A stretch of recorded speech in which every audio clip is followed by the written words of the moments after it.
బిల్లుల ద్వారా రాష్ట్ర ప్రభుత్వం మీ తరఫున విద్యుత్ శాఖ బిల్లులు డబ్బులు కడతాం. మిత్రులారా, ఇవన్నీ ఎందుకు చేయగలుగుతున్నామనంటే ప్రజల ఆశ, ప్రజల బాధలు, ప్రజల సమస్యలు, ప్రజల యొక్క ఆవేదన అర్థం చేసుకున్నటువంటి ప్రభుత్వం కాబట్టి చేయగలుగుతాం. పాలనంటే రాష్ట్ర ప్రభుత్వాన్ని నడిపేటువంటి పెద్దల కోసం కాదు. పాలనంటే ఆ రాష్ట్రంలో ఉన్నటువంటి ప్రజల అవసరాలు తీర్చడం కోసం చేసేటువంటి ఒక ముఖ్యమైనటువంటి పని. ఆ పనిని నిబద్ధతతో ఈరోజు ముఖ్యమంత్రి రేవంత్ రెడ్డి గారు ఈ జిల్లా వాసి ఇక్కడ నుంచే ప్రాతినిధ్యం వహిస్తా ఉన్నారు. కొడంగల్ నుంచి అనుక్షణం ఈరోజు విద్యార్థుల గురించి ఆలోచన చేస్తా ఉన్నాం. పేద బడుగు బలహీన వర్గాలకు సంబంధించిన కుటుంబాలకు సంబంధించిన బిడ్డలు చదువుకోవాలనేటువంటి ఆలోచన, ప్రపంచంతో పోటీ పడాలనేటువంటి తపన ఈరోజు రాష్ట్ర ప్రభుత్వం ఆలోచన చేస్తాం. అందుకే ఇవాళ మనం ఒక young India integrated residential school కి ఈ తాండూరు శాసనసభ నియోజకవర్గంలో భూమి పూజ కార్యక్రమం చేసుకున్నాం.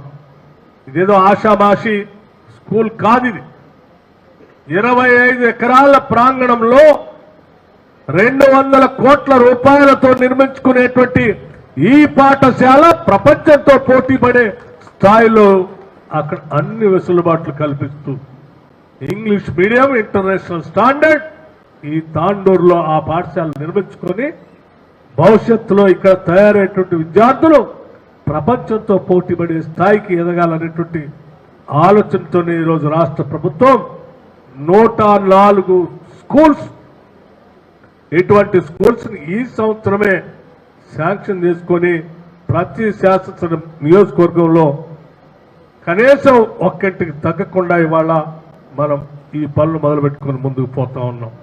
ఈ పాఠశాల తాండూరు శాసనసభ నియోజకవర్గంలో ఒక గేమ్ చేంజర్ గా రేపటి భవిష్యత్ తరాలకి, పిల్లలకి పెద్ద ఎత్తున ఉపయోగపడుతుందని మీ అందరికీ నేను మనవి చేస్తా ఉన్నాను. పాఠశాలలంటే తడికలో, పాఠశాలలంటే తలుపులు లేకుండా ఉండటం, పాఠశాలలంటే కిటికీలు లేకుండా ఉండటం, పాఠశాలలంటే సరైనటువంటి బోధన చెప్పేటువంటి సిబ్బంది లేకుండా ఉండటమో కాదు. వాళ్ళ పాఠశాలలంటే ఏ ప్రైవేట్ ఇన్స్టిట్యూషన్ కూడా ప్రభుత్వ పాఠశాలతో పోటీ పడలేనంత స్థాయిలో ఈరోజు రాష్ట్ర ప్రభుత్వం ఆలోచన చేసి పకడ్బందీగా దీన్ని నిర్ణయం తీసుకుని ముందుకు పోతా ఉన్నాం. ఇది మన బిడ్డలు చదువుకోవటానికి ఈ రాష్ట్ర ప్రభుత్వం వేసినటువంటి ఆలోచన. మీ పిల్లల భవిష్యత్ మా బాధ్యత అని చెప్పి ఈ రాష్ట్ర ప్రభుత్వం నిర్ణయం తీసుకొని వేల కోట్ల రూపాయలు ఈ స్కూల్ కేటాయించి ముందుకు తీసుకొని పోతా ఉన్నాం. ఈరోజు ఆలోచన చేయండి. ఈరోజు రాష్ట్రంలో ఉన్నటువంటి మహిళలు, ఆనాడు మనం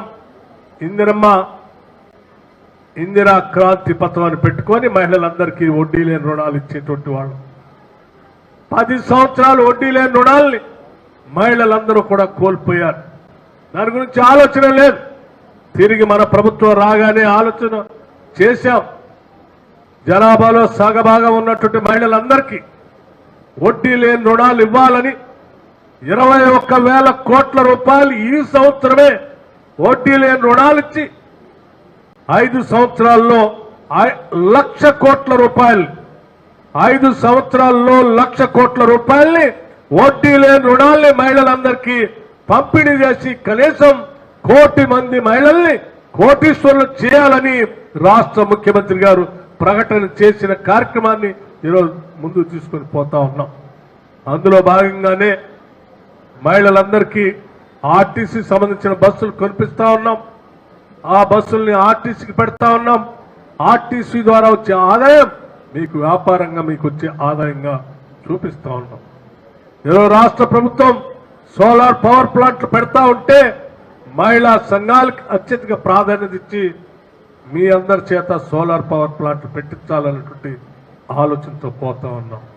నేను ఈ విషయాలన్నీ ఎందుకు చెప్తా ఉన్నానంటే ఒక కుటుంబానికి సంబంధించి ఈ రాష్ట్రంలో ఏ కుటుంబాన్ని తీసుకున్నా ఏ ఇంటిని తీసుకున్నా ఆ కుటుంబానికి సంబంధించి ప్రతి వ్యక్తి కోసం ఈరోజు రాష్ట్ర ప్రభుత్వం ఆలోచన చేస్తాం. అందుకే ఆ ప్రతి కుటుంబంలో రైతుంటే రైతుకు రుణమాఫీ చేశాం, రైతుంటే రైతు భరోసా ఇచ్చాం, వృద్ధులు వికలాంగులు ఉంటే వాళ్ళకి పెన్షన్ ఇస్తున్నాం. అందులో పని చేసుకుంటా అంటే 100 రోజులు పని కల్పిస్తా ఉన్నాం. ఇల్లు లేదంటే ఇందిరమ్మ ఇల్లు ఇస్తా ఉన్నాం. ఆ ఇంట్లో రేషన్ లేదంటే రేషన్ కార్డు ఇస్తా ఉన్నాం. ఆ రేషన్ కార్డుతో పాటు 500 రూపాయలకి గ్యాస్ సిలిండర్ ఇస్తా ఉన్నాం. ఆ పిల్లలు చదువుకుంటా అంటే young India integrated residential schools పెడతా ఉన్నాం. పాత రెసిడెన్షియల్ స్కూల్స్ ని అప్గ్రేడ్ చేసి డైట్ ఛార్జెస్ పెంచి ముందుకు పోతా ఉన్నాం. ఆ పైన పెద్ద చదువులు చదువుకుంటా అంటే ఫీజు రియంబర్స్మెంట్ ఇస్తా ఉన్నాం. విదేశాలకు పోతా అంటే ఓవర్సీస్ స్కాలర్షిప్స్ ఇస్తా ఉన్నాం మెరిట్ స్టూడెంట్స్. ఈ రకంగా ప్రతి కుటుంబంలో ఒకవేళ